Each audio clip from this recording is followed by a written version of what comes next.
Hello, and welcome to day 3 of the 13 Nights of Halloween.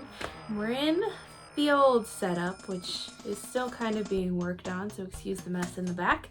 But we're in the old setup because my new setup does not fit 2 people, and we have Connor here. Hi.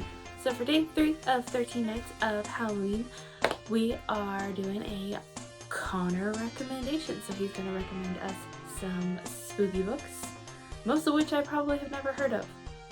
So, I'll let you take it away, because this is mostly your video. I'm just here for sport. All right. So I picked out 5 that I thought you would enjoy. And I picked them based on theme and where I was at with them. One I haven't even read yet. Oh. So I thought it would be kind of like a cool introduction for both of us to read it. I put some fun reads in there. I put in a holy shit read, and I put in kind of a cool 80s vibe story. So, and I have them I wish I had like a Halloween-y bag, but I just have them in this plastic bag. So I'll reach into my little bag of books here. And the first book is, I'm gonna go with the one that I haven't read yet, but I'm very excited to. And that is Ring. This is, believe it or not, the novel that inspired the Ring movies. I've never seen them. Oh, they're really good, especially the Japanese version, the best version, but the American ones are pretty good too. If you don't know the story of the Ring, it's basically a journalist has to investigate the deaths of people, and it leads them to finding a cursed videotape that once you watch it, you die in 7 days. And this novel I haven't read, but I really want to, mainly because if you've seen the movies, you know how the curse works, the girl, what happens after you watch it. The book goes in kind of a different route with how the curse works, how it manifests. I won't spoil how, but I thought it was really interesting. It is translated from Japanese. Yeah, no, it's pretty much all English. But I was gonna say, I don't know if it had any kanji in it or anything like that. But no, it looked really good. I thought I'd pick it up. Haven't read it yet, but I thought it would be a cool one to start with.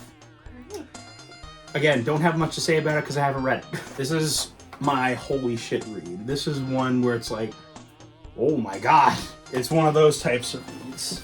But it is a great book, and it is called The Hellbound Heart by Clive Barker. The story with this book is, have you seen Hellraiser, the movie Hellraiser? Okay, so the plot revolves around a couple who moves into the home of the husband's deceased brother, and they find a puzzle box, or the wife finds a puzzle box where it unleashes all kinds of demons called Cenobites.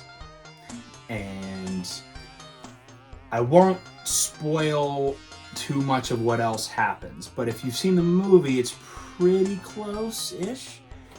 This book is full of gore and sex and violence, so if you're into those type of scary stories, this one's for you. It's almost written, it's like if H.P. Lovecraft had a gore fetish. It's written very beautifully and very eloquently, but it's describing all kinds of horrid, awful scenery. It's really good, especially if you like Clive Barker's work. I personally do. And Pinhead, for those of you who don't know, was originally female in the book, which is interesting. Usually in the movies he's a man, but was female in the book, and she appears almost right in the beginning of the book, and it's a wicked awesome scene.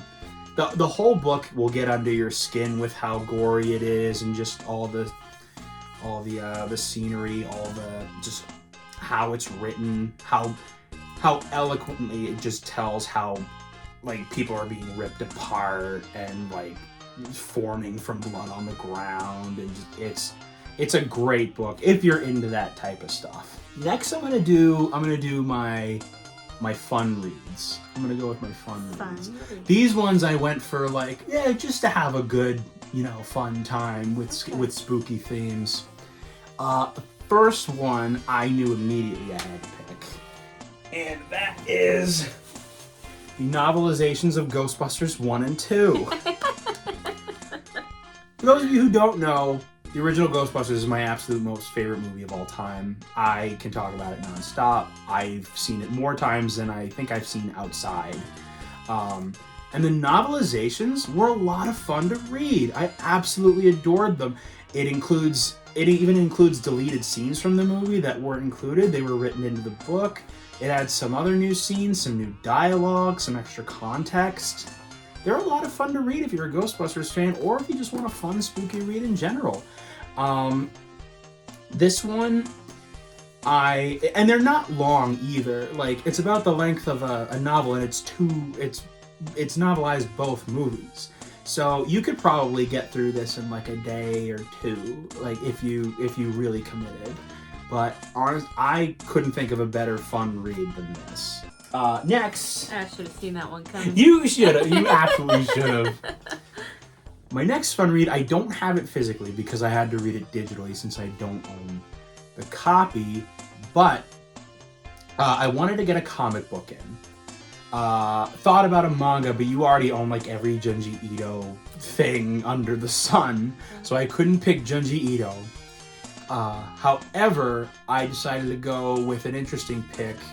A Marvel comic, one of my absolute favorites, and that is Marvel Zombies.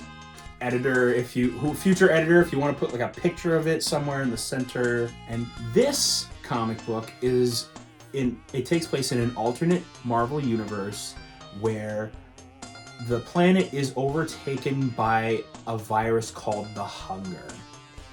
And a majority of the Marvel superheroes have been overtaken by this virus and have turned into mindless zombies. But what's interesting about this zombie virus is that when they're hungry, they're mindless and ravenous.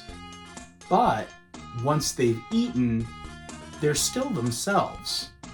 So they still try to figure out how to like cure themselves or last longer as, the way they are. But they're still zombies and they still try to eat people.